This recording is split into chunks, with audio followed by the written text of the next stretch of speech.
आसिफ, एक बार फिर से आप बताइए, आसपास की तस्वीरें भी दिखाते रहिए, जहां तक सुरक्षा बलों की ओर से आपको इजाजत दी जा रही है वहां तक की तस्वीरें पहुंचाइए।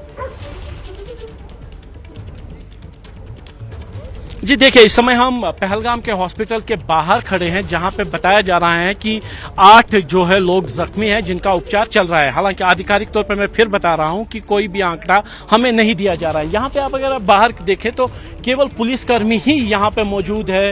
हॉस्पिटल के गेट को बंद कर दिया गया है। अंदर जो हॉस्पिटल में मरीज हैं केवल वो और जो जख्मी लोग हैं जिनका उपचार चल रहा है वो लोग अंदर है। अब से थोड़ी देर पहले स्वास्थ्य मंत्री सकीना यितू यहां पे पहुंची।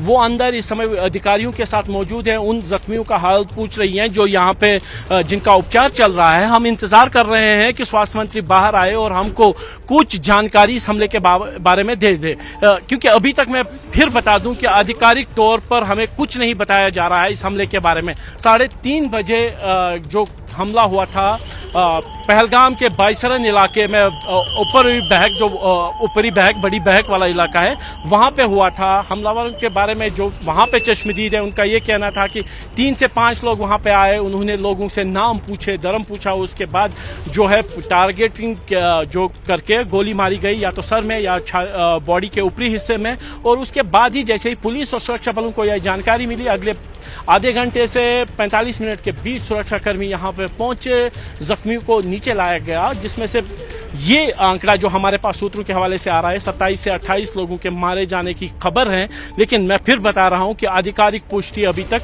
नहीं आई है, ना ही गृह मंत्रालय की तरफ से, ना ही जो उपराज्यपाल मनोज सिन्हा उनके ऑफिस की तरफ से, और ना ही मुख्यमंत्री के ऑफिस की तरफ से। हाँ, यहाँ पे स्वास्थ्य मंत्री का हम बाहर इंतजार कर रहे हैं। यहाँ से पुलिस हमको हटा रही है, आप देख सकते हैं कि पुलिस यहाँ से हटने के लिए कह रही है।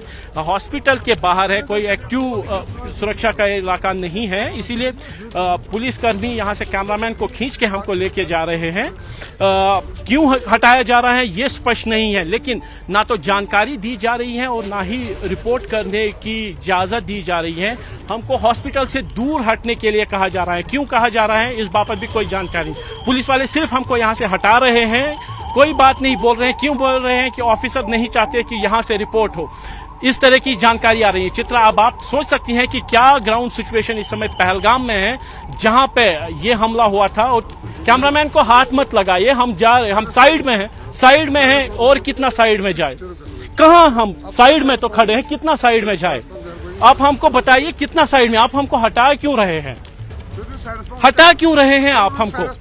साइड में तो हैं, कौन सी सड़क है? कैमरामैन से कहूंगा कि आप जरा वाइड में दिखाइए हम कहां पे खड़े हैं, और यहां से भी हमको क्यों हटाया जा रहा है पुलिस की तरफ से, ये स्पष्ट नहीं है। चित्रा, ना कोई जानकारी दी जा रही है, ना ही कोई आंकड़ा दिया जा रहा है, ना ही हमले के बारे में कोई जानकारी दी जा रही है। लेकिन पुलिस प्रशासन की तरफ से केवल हमको हॉस्पिटल के बाहर से भी आप हटाने के लिए कहा जा रहा है। कह रहे हैं कि यहां से भी आप हट जाइए, यहां से आप रिपोर्ट नहीं कर सकते। ये फिलहाल पहलगाम के जो हॉस्पिटल है यहाँ का, वहां के बाहर का हाल है। चित्रा, बिल्कुल, चूंकि वहां पर हर एक व्यक्ति की जिंदगी, जब तक वो आतंकवादी पकड़े नहीं जाते तब तक यकीनन वहां पर खतरा बना हुआ है। अस्पताल में लोगों को भर्ती कराया गया है, सुरक्षा बलों की वहां पर मौजूदगी है, लेकिन हालात किस कदर हैं इस बात का अंदाजा इसी से लगाइए कि 28 लोगों के जान जाने की खबर निकलकर सामने आई है। आतंकवादी कितने प्लान तरीके से वहां पर पहुंचे हुए थे और उन्होंने ताबड़तोड़ फायरिंग शुरू कर दी, नाम पूछकर लोगों पर गोलियां चलाई और फिर उनकी जान ले ली गई। अस्पताल से जो तस्वीरें सामने आई हैं वो आप तक पहुंचा रहे हैं। पहलगाम ये वो हिस्सा है, बहुत ही खूबसूरत, पर्यटकों की बहुत बड़ी तादाद वहां पर होती है। मार्च के महीने में जब बर्फबारी हुई थी उसके बाद पर्यटकों की तादाद और ज्यादा बढ़ गई, क्योंकि उत्तर भारत के कई इलाकों में यहां पर गर्मी भी पड़ने लगी थी, तो लोगों ने सीधे पहाड़ों का रुख किया। लेकिन वहां पर आतंकवादी किस तरह से घात लगाकर बैठे हुए थे, और उन्होंने वो दिन चुना जब जेडी वेंस हिंदुस्तान में है, प्रधानमंत्री नरेंद्र मोदी सऊदी अरब में है। बार बार भारत सरकार ये दावा करती है कि जम्मू कश्मीर में, खासतौर से श्रीनगर में, कश्मीर में हालात सामान्य हो रहे हैं। आप जरा सोचिए, सामान्य थे बीते अगर 3 सालों में हम देखें तो यह सबसे बड़ा आतंकवादी हमला, वो भी पर्यटकों को चुन चुनकर निशाना बनाया जाना। ऐसे में उन आतंकवादियों को सबक सिखाना, पाकिस्तान परस्त लोग किस तरह से उनको भेजते हैं। घर में घुसकर 2 बार सर्जिकल स्ट्राइक और एयर स्ट्राइक के जरिए हिंदुस्तान देख चुका है, लेकिन बार बार अगर इस तरह से फन फैलाने की कोशिश आतंकवादियों की ओर से की की जाए और बेकसूर लोग अपने बच्चों के साथ जो खूबसूरती श्रीनगर की, कश्मीर की, पहलगाम की देखने गए थे, उनकी कोई गलती नहीं थी। वो किस गलती की सजा भुगत रहे हैं? अपने परिवार के साथ रोती बिलखती मां जब गाड़ी में बैठ रही हैं, उनके ऊपर क्या गुजर रही होगी? छोटे छोटे बच्चे जब वापस आ रहे होंगे अपनी आंखों के सामने आतंकवादी हमले को देखकर, उनके ऊपर क्या बीत रही होगी? पहलगाम कश्मीर वो खूबसूरती देखने के लिए गए थे, वो वहां पर पहुंचे हुए थे ताकि वो देख पाए कि हमारा कश्मीर जब जन्नत लोग इसको कहते हैं तो आखिर उसके भीतर ऐसी कौन कौन सी बातें हैं। वो बच्चे क्या यादें सजोकर वापस लौट रहे होंगे जब उनकी जिंदगी बच गई, मां बाप की ओर से यही राहत ली जा रही होगी।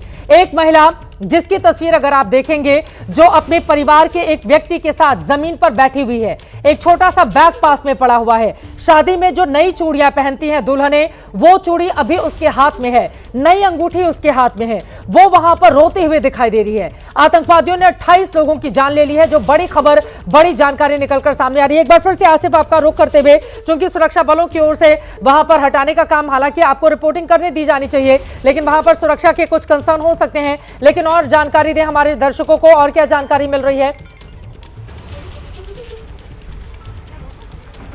देखिए, यहाँ पे अभी भी स्वास्थ्य मंत्री अंदर ही मौजूद हैं, जबकि पुलिस के वरिष्ठ अधिकारी आईजीपी की गाड़ी में देख सकता हूँ, वो भी शायद अंदर ही मौजूद है। उनके जो स्टाफ ऑफिसर है उनसे थोड़ी देर पहले यहीं पे हम मिले, लेकिन उन्होंने उनकी तरफ से भी कोई भी जानकारी हमें स्पष्ट तौर पर नहीं दी गई है। लेकिन ग्राउंड पे जो सिचुएशन वो यही है कि बैसरन की जो घाटी है ऊपर, वहाँ पे एक सुरक्षा अभियान चल रहा है। अभी भी वहाँ पे सुरक्षा बलों की बारीक कुमक मौजूद है, जिनमें जम्मू कश्मीर पुलिस, सीआरपीएफ और सेना के वरिष्ठ अधिकारियों के साथ साथ जो जवानों की टुकड़ियां हैं वो भी वहां पे मौजूद हैं। एनडीआरएफ, एसडीआरएफ की टीम भी वहां पे मौजूद है, ताकि ये सुनिश्चित हो सके कि अगर कोई जख्मी वहां पे है तो उसको उपचार के लिए नीचे लाया जा सके, कोई छुपा हुआ है उसको वहां से निकाला जा सके। और साथ साथ जो एक ऑपरेशन चल रहा है उन हमलावरों को ढूंढने के लिए, उनके खिलाफ उनको न्यूट्रलाइज करने के लिए जिन्होंने इस हमले को अंजाम दिया, वो भी लगातार जारी है। इस समय पूरा पहलगाम एक एक्टिव जोन है, इसीलिए यहाँ पे सुरक्षा की काफी ज्यादा जो है प्रेजेंस है, खासतौर पर हॉस्पिटल के बाहर, क्योंकि यहाँ पे जो वो जख्मी लोग हैं जिनका उपचार यहाँ पे चल रहा है, जो जिनके जख्मों को यहाँ पे इलाज हो सकता है, उनको यहाँ पे रखा गया है। और जो गंभीर रूप से घायल हैं उनको श्रीनगर के हॉस्पिटल ले जाया गया है। जो हमें जानकारी है कि 92 बेस हॉस्पिटल जो सेना का श्रीनगर में है, वहाँ पे उनका उपचार चल रहा है। मैं बता दूं कि अभी थोड़ी देर पहले नॉर्दर्न कमांड के जो जीओसी हैं, ये खबर आई थी कि वो भी श्रीनगर पहुंचे हैं। जो lieutenant general MV Sachendra Kumar जो है वो श्रीनगर पहुंचे हैं, वो दिल्ली में थे, दिल्ली से सीधे वो यहाँ पहुंचे हैं। और जो गृह मंत्री के साथ यहाँ पे सुरक्षा बैठक होनी है श्रीनगर में आज, उसमें वो ब्रीफ करेंगे सेना के पॉइंट से कि किस तरीके से इस ऑपरेशन को चलाया जा रहा है। लेकिन जैसा कि पहले ही खबर आई है कि दक्षिण कश्मीर में इस तरीके की कोई वारदात होगी, इस तरीके की खुफिया अलर्ट थी, लेकिन उसके बावजूद भी एक हमला होना जो कि कश्मीर में मिलिटेंसी के इतिहास का सबसे बड़ा हमला हो सकता है, ऐसे ही संकेत मिल रहे हैं।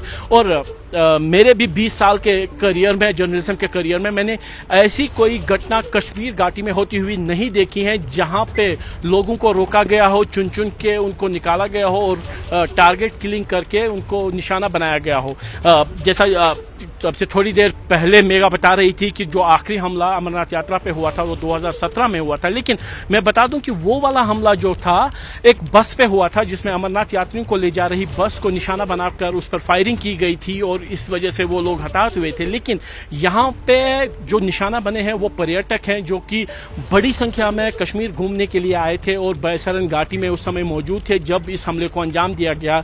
उनको घेरे में लिया गया, उनकी पहचान पूछी गई और उसके बाद टारगेट किलिंग स्टाइल में उनके सर के या छाती के ऊपर या बॉडी के ऊपरी हिस्से में निशाना बनाकर गोली मारी गई। यानी शूट टू किल के इरादे से ये गोलियां चली थी। कितनी गोलियां चली है इस बाबत हम जानकारी का इंतजार कर रहे हैं, क्योंकि अधिकारी हैं उनका ये कहना है कि एक बड़ा ऑपरेशन है, सारी जानकारी ली जा रही है और जैसे ही सारी जानकारी एकत्र होगी उसके बाद ही ये सबके साथ साझा की जाएगी, मीडिया के साथ साझा की जाएगी। लेकिन फिलहाल पहलगाम में हम एकमात्र ऐसी टीम है जो यहाँ पे मौजूद हैं और हम इंतज़ार कर रहे हैं कि स्वास्थ्य मंत्री जो है हॉस्पिटल से बाहर आए और हमको थोड़ी सी जानकारी इस हमले के बाबत, इन घायलों के बाबत, हताहतों के बाबत हमको हमारे साथ पूरे देश के साथ साझा करें।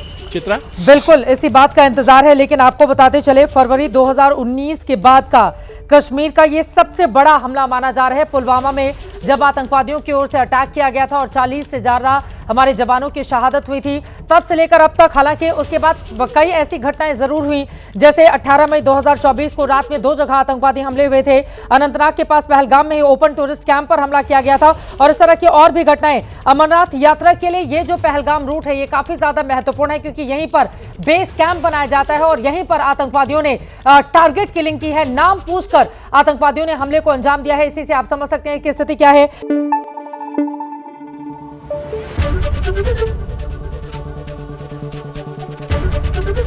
एबीपी न्यूज आपको रखे आगे।